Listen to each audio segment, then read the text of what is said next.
Mega 9 TV. ఈ ప్రపంచాన్ని శాసిస్తున్నది ఎవరు? అమెరికానా, రష్యానా లేక చైనానా? నిజం చెప్పాలంటే ఈ ప్రపంచాన్ని శాసిస్తున్నది ఒక నల్లటి ద్రవం.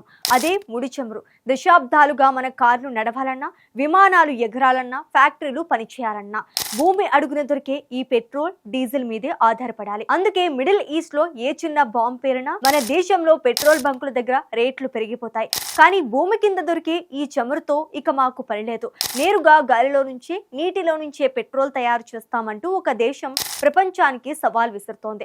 ఆ దేశమే చైనా. ప్రస్తుతం నెలకొన్న చమురు సంక్షోభానికి చెక్ పెట్టేలా చైనా ఒక అదిరిపోయే టెక్నాలజీకి తెరతీసింది. గల్ఫ్ దేశాలతో, రష్యాతో పని లేకుండా కేవలం గాలి, నీటిని ఉపయోగించి కృత్రిమ పెట్రోల్, డీజిల్ ను తయారు చేసుకోవచ్చని చైనాకు చెందిన ఒక స్టార్టప్ ప్రకటించింది. అసలు నీటిలో నుంచి పెట్రోల్ తీయటం సైంటిఫిక్ గా ఎలా సాధ్యం? గాలి, నీరు ఏకంగా విమానాన్ని నడిపే జెట్ ఫ్యూయల్ గా ఎలా మారుతాయి? ఇది నిజంగానే గల్ఫ్ దేశాల డాలర్ ఆధిపత్యాన్ని కూల్చేస్తోందా? ఇది సామాన్యులకు అందుబాటులోకి రావడానికి ఉన్న సవాళ్లు ఏంటో, చైనా మాస్టర్ మైండ్ ఏంటి?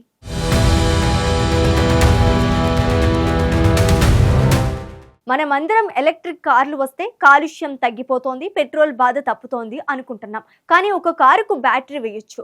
మరి వేల టన్నుల బరువు మోసుకు వెళ్లే కార్గో షిప్పులకు, గాల్లో ఎగిరే ప్యాసింజర్ విమానాలకు బ్యాటరీలు వేస్తే ఆ బరువుకు అవి కదలలేవు. వాటికి ఖచ్చితంగా లిక్విడ్ ఫ్యూయల్ కావాల్సిందే. సరిగ్గా ఈ సమస్యకే చెక్ పెడుతూ 2024లో చైనాలోని షాంఘై కేంద్రంగా కార్బోనాలజీ అనే స్టార్టప్ పుట్టుకొచ్చింది.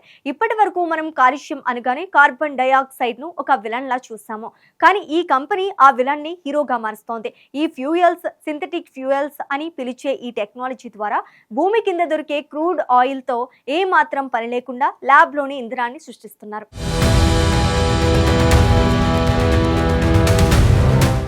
గాలి నుంచి పెట్రోల్ అనగానే అదేదో మ్యాజిక్ అనుకుంటే పొరపాటే. దీని వెనుక పక్కా కెమిస్ట్రీ ఉంది.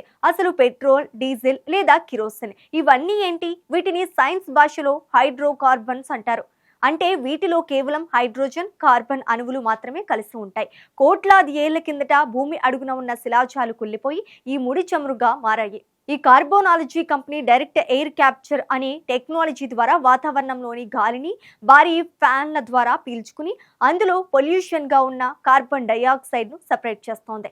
నీటిని తీసుకుని సౌర శక్తి ద్వారా ఎలక్ట్రోలిసిస్ చేసి అందులోంచి హైడ్రోజన్ ను వేరు చేస్తారు. ఇప్పుడు ఈ హైడ్రోజన్ ను గాలిలో నుంచి తీసిన కార్బన్ తో కలిపి కొన్ని ప్రత్యేకమైన రసాయన ప్రక్రియల ద్వారా ప్రాసెస్ చేస్తారు. అలా పుట్టిందే ఈ కృత్రిమ ద్రవ ఇంధనం. దీన్ని నేరుగా మన కార్లకు, విమానాలకు వాడుకోవచ్చు. ఈ మొత్తం ప్రాజెక్టు వెనుక ఒక మాస్టర్ మైండ్ ఉంది. ఆయనే టెస్లా కంపెనీలోని ఒకప్పుడు ఎలక్ట్రిక్ వెహికల్స్ విభాగంలో కీలకంగా పనిచేసిన మాజీ అధికారి. ప్రపంచమంతా ఎలక్ట్రిక్ కార్ల వైపు పరిగెడుతుంటే ఆయన మాత్రం ఎందుకు ఈ లిక్విడ్ ఫ్యూయల్ స్టార్టప్ పెట్టాడు? ఎందుకంటే బ్యాటరీల వల్ల పర్యావరణానికి లాభమే అయినా బ్యాటరీలు చాలా బరువుగా ఉంటాయి. కమర్షియల్ విమానాలు బ్యాటరీలతో ఎగరలేవు.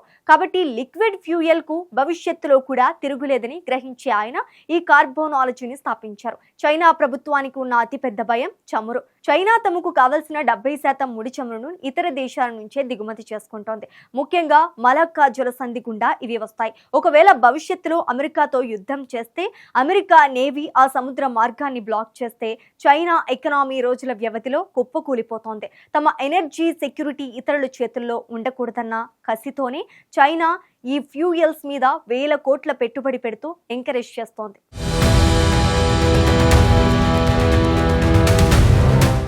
వినడానికి టెక్నాలజీ ఒక సైన్స్ ఫిక్షన్ మూవీలా అద్భుతంగా ఉన్నా దీని వెనుక ఒక చేదు నిజం ఉంది.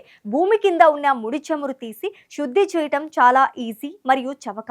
కానీ గాలిలో నుంచి కార్బన్ ను పీల్చడానికి, నీటిని విడగొట్టడానికి విపరీతమైన ఎలక్ట్రిసిటీ కావాలి. ఆ కరెంట్ ను మళ్ళీ బొగ్గును కాల్చి పుట్టిస్తే అసలు ఈ టెక్నాలజీకే అర్థం ఉండదు. అందుకే 100% సోలార్ లేదా విండ్ పవర్ వాడితేనే ఇది సక్సెస్ అవుతోంది. ప్రస్తుతం ఈ పద్ధతిలో 1 లీటర్ ఇంధనం తయారు చేయడానికి మామూలు పెట్రోల్ కంటే 4 నుంచి 5 రెట్లు ఎక్కువ ఖర్చు అవుతోంది. కాబట్టి ఇది రేపో మాపో మన దగ్గర ఉన్న పెట్రోల్ బంకుల్లో దొరకదు. కానీ మొదట్లో ఎలక్ట్రిక్ కార్లు, సోలార్ ప్యానెల్స్ కూడా చాలా ఖరీదుగా ఉండేవి. టెక్నాలజీ పెరిగే కొద్దీ వాటి ధర పడిపోయింది.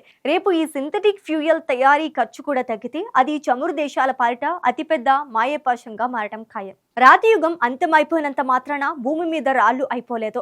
మనిషి కొత్త టెక్నాలజీని కనిపెట్టాడు. అలాగే భవిష్యత్తులో చమురు యుగం అంతం అవటానికి కారణం భూమిలో చమురు అయిపోవటం కాదు, కాలుష్యం లేకుండా గాలి నుంచి ఇంధనాన్ని తీసే ఇలాంటి అద్భుతమైన టెక్నాలజీలే కారణమవుతాయి. ఏ వాహనాలు అయితే పొగలు కక్కుతూ పర్యావరణాన్ని నాశనం చేస్తున్నాయో, ఇప్పుడు అదే పొగను పీల్చుకుని వాహనాలను నడిపే ఈ కార్బోనాలజీ కాన్సెప్ట్ నిజంగా ఒక జీనియస్ ఐడియా.